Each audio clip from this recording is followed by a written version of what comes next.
something missing. Look at him. Something is missing behind the eyeballs. There's something ain't right back there. They don't know how to critically think. They get hyper emotional.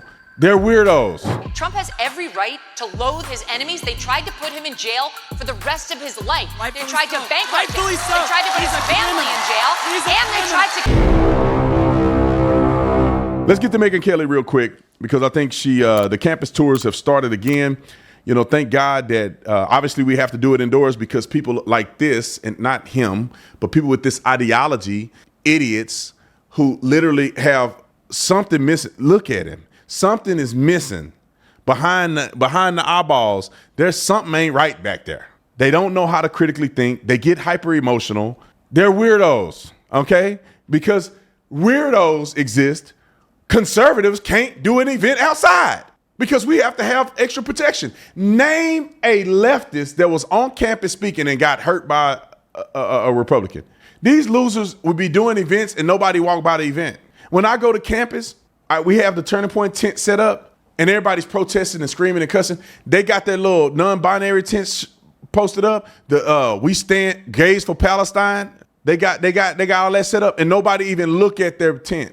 Nobody look at their little thing. Nobody's knocking off buttons on it. Never has that happened that I know of. All right, folks, let's keep it real. Shooting is fun, but shooting suppressed, that's better. And I'm talking way better. No more flinching from a muzzle blast. No more ringing ears, just tight groups, less recoil, and a shooting experience that feels clean and controlled. Whether you're at the range, on a hunt, on a run, or doing drills, a suppressor makes it better.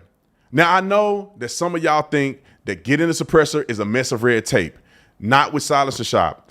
They streamline the whole process. Fingerprints, paperwork, all that. They walk you through it, and it's the easiest way to get a suppressor, period. And they're not just helping you get suppressors, they're fighting for your freedoms. Through the Silencer Shop's foundation, they filed a federal lawsuit against the government to challenge outdated, unconstitutional regulations that still restrict and require registration for suppressors, short-barreled rifles, and other firearms.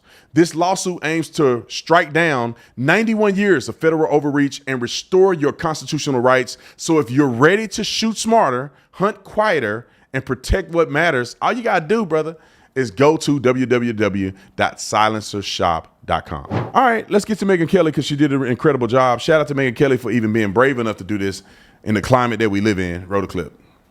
Why you support a president who contributes to the rhetoric that got your friend Charlie killed. We saw his rally recently. He said, "I hate my enemies." Stephen Miller said similar things. How can you support him when he contributed to what got Charlie killed? Assumes facts, not evidence. What you said is not true. 70% of political violence is committed by Republicans. Okay. Look it up. That's not true. DOJ just pulled it. DOJ. Pause it. Lil Weenie here. Let me give you some facts. Well, you look at it, and this is the statistical data points. It says since 1975, about 3,500 political motivated murders have occurred in the United States of America, and 11% of those are right-wing extremists. Right-wing extremists is not Republican. So you wrong on 500 levels. Roll the clip.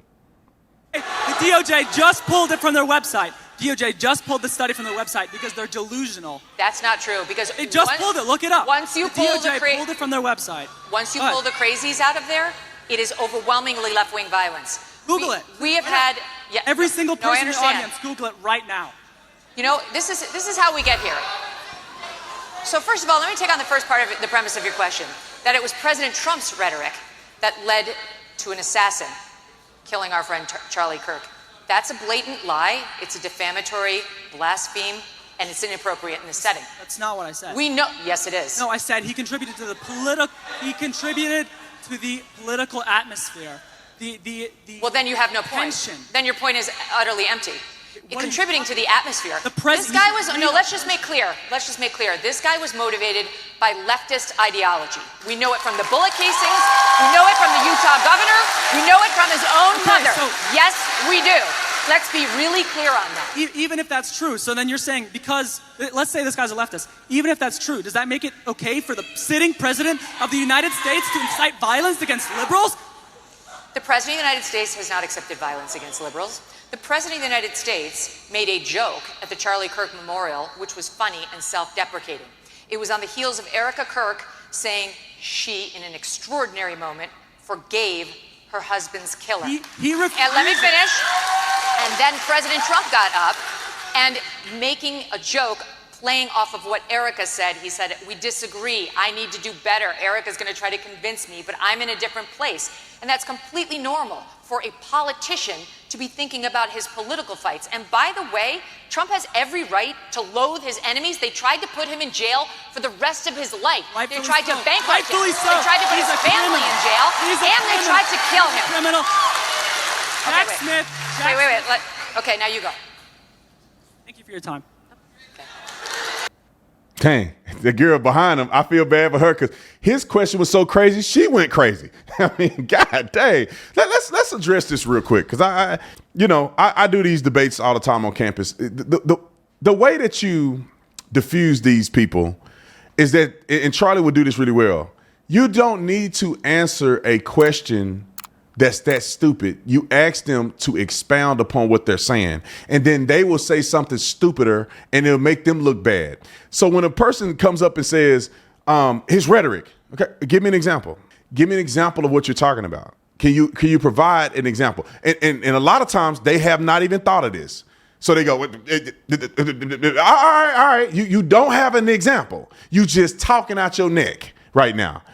And then he goes and says, contributing to the violence because Donald Trump said he hate his enemies. Now, you have to make a lot of assumptions when it comes to he hate his enemies. What does that mean? He didn't say, I want to kill my enemies. He said he hate his enemies. Now, when you look at the totality of circumstances, he did go, and Megyn Kelly articulated this, that he said, I'm maybe wrong, Charlie would be mad at me, and I'm open to them changing my mind. So he didn't say he was even married to the concept unequivocally of hating his enemies. And there's a difference between hating somebody and killing them. And then when he said the whole right-wing thing, it's just, I would love to look at the study myself, because how are they categorizing somebody as right-wing? They say I'm right-wing. They say Megyn Kelly is right-wing. They say Charlie Kirk is right-wing. What exactly is right-wing in the definition of right-wing? Because you believe in what? Because conservatives don't believe in violence, period. So you can't be on our side. We are not racist. So if you're a racist person, you are not on our side. You're another variation of a leftist, in my personal opinion. We don't go and kill people that we disagree with. Where did that happen? The plot against Gretchen Whitmer was a FBI coerced plot. That means guys, the FBI went to them to create a scenario to do an assassination. They didn't on their own do an assassination. They didn't plan it. They didn't schedule it. It was FBI that joined with them and suggested it and then tried to help them through planning an assassination. That's why you don't see them in jail right now. You want to go down a list? Like, what did they say? One of the biggest, I guess, high number count mass shootings that occurred in our country was the dummy at Post nightclub. That was one of them. What is that? Muslim ideology. That's not conservative right wing. Then you go to the Vegas shooting. What did they find in his hotel? Antifa propaganda. Now we know that there's something else going on there, but if you want to say which way did he lean, why would he have Antifa propaganda in his room when they busted in there and found him dead? Only left-wing people do stuff like this. Why would you shoot up an American conservative country music concert? That's conservatives.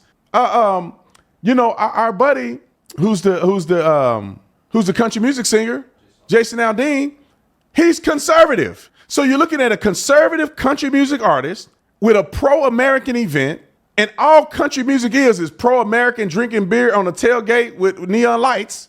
That ain't got nothing to do with anything other than being an American patriot. And somebody shooting that up is a leftist.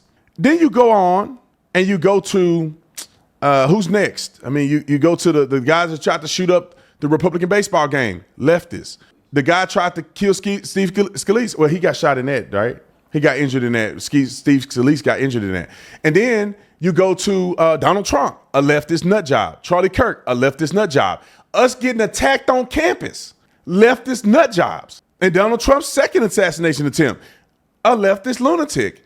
What are we saying? How are they categorizing this? They're saying statistically, when we did some research on this, they're saying that obviously most of the terrorist activity has been Islamic extremists, which they don't want to say that, which 9/11 was.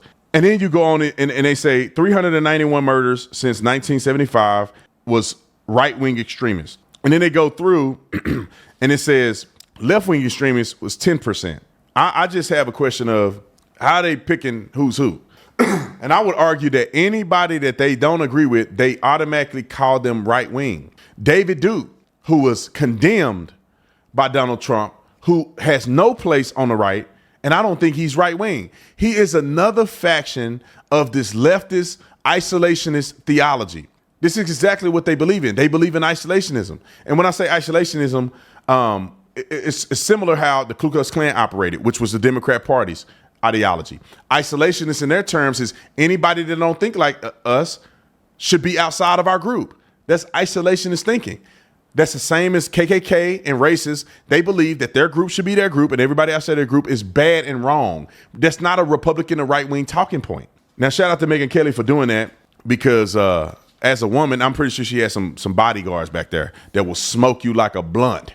But she did go out nonetheless and do that, and shout out to her and Turning Point for putting on these events because we can't stop. Even if we do it indoors, you still can have a debate situation like that. You just can control the violence.